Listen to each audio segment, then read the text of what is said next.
One of the crazy things about video game development is some of the bizarre bugs you run into.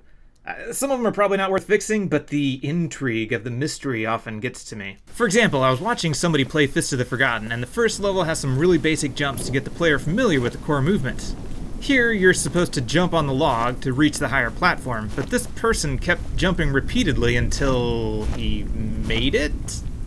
That's not supposed to happen! I was able to reproduce it simply by jumping as soon as I hit the ground. I couldn't let this slide. I had to know. The movement code is pretty complicated, and I couldn't pinpoint exactly where things were going wrong, so I output the positions and velocities of the character every frame to a spreadsheet. Graphing the vertical velocity made it clear that there was some kind of boost happening the frame before the second jump, giving the character a higher overall velocity. With some more testing, I discovered that this velocity boost happens even if I don't do the second jump. So what in the world was going on? After a bunch of digging through the movement code, I discovered a couple problems. You see, I have some logic in my game to handle stepping. If the player hits a vertical surface, I cast up, over, and down again so you can smoothly step over small bumps. This stepping logic also happens while in the air, so if you just barely miss a jump, you'll still be able to step onto the edge. But it looked a little funny if you clipped an edge moving upward because you'd be pushed up and maintain your upward velocity, so I subtracted the velocity that would be necessary to reach that ledge. That subtraction meant that if the player was moving down, as in this case, it would subtract a negative value, resulting in upward momentum. And of course the other problem was that it was modifying the player velocity when there was nothing to step onto in the first place.